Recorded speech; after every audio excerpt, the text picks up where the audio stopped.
Nosotros somos el equipo 4 conformados por Abdo Montejo Zuli Gabriela, Can Paul Víctor Gabriel, Cano Polanco Roberto y Hernández Ortiz María José. Platón nació en Atenas en el año 427 a.C. y muere en el 347 a.C. Platón era un filósofo griego junto con su maestro Sócrates y su discípulo Aristóteles. Platón es la figura central de los tres grandes pensadores en que se asienta toda la tradición filosófica europea. Nacido en el seno de una familia aristocrática, Platón abandonó su inicial vocación política y sus aficiones literarias por la filosofía, atraído por Sócrates, quien fue su discípulo desde los 20 años y se enfrentó abiertamente a los sofistas. Viajó por Oriente y al sur de Italia, donde entró en contacto con los discípulos de Pitágoras. Tras una negativa experiencia en Siracusa, como asesor en la corte del rey Dionisio I, pasó algún tiempo prisionero de unos piratas, hasta que fue rescatado y pudo regresar a Atenas. Allí fundó en el año 387 la Escuela de Filosofía, situada en las afueras de la ciudad, junto en el jardín dedicado al héroe Academo, de donde procede el nombre de Academia. La Academia de Platón, una especie de secta de sabios, organizaba con sus reglamentos, contaba con una residencia de estudiantes, bibliotecas, aulas y seminarios especializados, y fue el precedente y modelo de las modernas instituciones universitarias. En ella se estudiaba y se investigaba sobre todo tipo de asuntos, dado que la filosofía englobaba la totalidad del saber, hasta que paulatinamente aparecieron las disciplinas especializadas que darían lugar a las ramas diferenciadas del saber, como la lógica, la ética o la física. De los 26 diálogos platónicos se pueden clasificarse en tres grupos: los diálogos del llamado periodo socrático, del 396 al 388, entre los que se incluye la Apología, Critón, Eutrifón, Laques, Carmides, Ión, Elipas Menor y tal vez Lisis. Dentro de los diálogos del siguiente periodo, llamado constructivo o sistemático, pertenecen a una fase de transición Protagoras, Menón, Gorgias, Menexes, Cratilo y Eutidemo. Los grandes diálogos de esta etapa son el Fedón, cuyo tema es la inmortalidad del alma; el Banquete, en el que 6 oradores debaten sobre el amor; la República es el texto platónico más sistemático, fruto de largos años de trabajo, que presentan 3 líneas principales de argumentación: ético-política, estético-mística y metafísica combinados en un todo. El Fedro, que es mediante la forma del diálogo dramático en el que se debaten aspectos relativos de la belleza y el amor y contiene momentos de ondas de poesía. Los diálogos del periodo tardío o revisionista fueron escritos a partir del momento de la fundación de la Academia.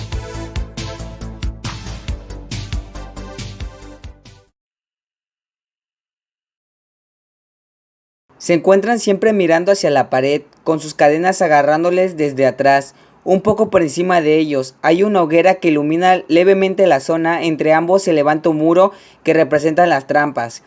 Entre este muro y la hoguera están otros hombres que portan objetos cuyas sombras aparecen proyectadas por encima del muro, sobre la pared que contemplan los encadenados. Esto hace que vean siluetas que pueden ser animales, montañas o personas, como si estuviesen situadas a lo lejos. Platón concluye que los hombres encadenados, que solo ven sombras, son en realidad como nosotros. Ni unos ni otros vemos más que sombras falsas, que engañan sobre la realidad. Todo esto hace que perdamos el enfoque de lo principal, que estamos encadenados. Uno de los prisioneros consigue liberarse de sus cadenas y comienza a ascender. Este observa la luz del fuego más allá del muro, cuyo resplandor lo ciega y casi le hace volver a la oscuridad. Poco a poco el hombre liberado se acostumbra a la luz del fuego y con cierta dificultad decide avanzar. Después de eso el hombre sale al exterior, en donde observa primero reflejos y luego las sombras de las cosas y las personas posteriormente, para luego verlas directamente. Finalmente el hombre observa las estrellas, a la luna y al sol. Sócrates sugiere que el hombre aquí razona de forma tal que concibe a este mundo exterior como un mundo superior.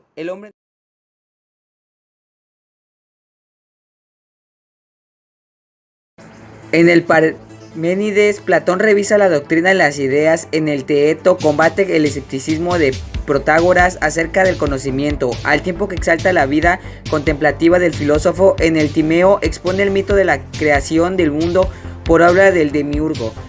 En el Filebo trata las relaciones entre el bien y el placer. En las leyes intenta adaptar más a la realidad a su doctrina del estado ideal, tomando como referencia las constituciones y legislaciones de varias ciudades griegas. En su filosofía, Platón establece una fuerte diferenciación entre lo que percibimos a través de los sentidos y lo que podemos llegar a conocer por medio del razonamiento, sobre lo que se llama formas o ideas, correctamente combinadas en el lenguaje propio. Estas formas deben ser la base del conocimiento científico y deben permitir explicar también el mundo que muestran los sentidos sujetos al constante cambio. Platón organiza las ideas en pares de opuestos y establece una jerarquía entre ellas. En el diálogo sofista, incluye entre las formas o géneros supremos al movimiento y al reposo, a lo idéntico y a lo diferente y al ser, al no ser presente algo después, no solo como opuesto, sino subordinado a él. Es tema de debate al modo de que debe interpretarse, ese no debe ser, particularmente porque en el diálogo citado se considera una condición necesaria para que haya conocimiento, en contra de lo que había defendido el filósofo presocrático Parménides. Algunos intérpretes identifican el no ser con el lenguaje o el pensamiento y el ser con el objeto que se conoce o piensa. El estatus ontológico de las formas es el objeto del debate. Se admite la afirmación de que las formas participan en una de las otras combinándose entre sí, si según las reglas propias cabrían conforme en el lenguaje dialéctico, pero no existe acuerdo entre los especialistas acerca de tales reglas y su aplicación a cada forma específica, evitando aporias e inconsistencias. Las formas aparecen jerarquizadas y según la República, en la cima de todas ellas estaría la forma del bien, fuente de ser y de verdad de todas las demás formas. Platón explica su teoría de cómo podemos captar la existencia de los dos mundos: el mundo sensible, conocido a través de los sentidos, y el mundo inteligible, que es materia de puro conocimiento sin intervención de los sentidos. En este mito, Platón describe una situación ficticia que servía como ejemplo para comprender la concepción que el filósofo griego tenía sobre la relación entre lo físico y las ideas. Platón cuenta que una serie de hombres nacieron en las profundidades de una caverna y que permanecen desde entonces encadenados a ella, sin haber salido jamás. Esto se hace que no tengan manera de conocer ni el origen ni el porqué de esta situación.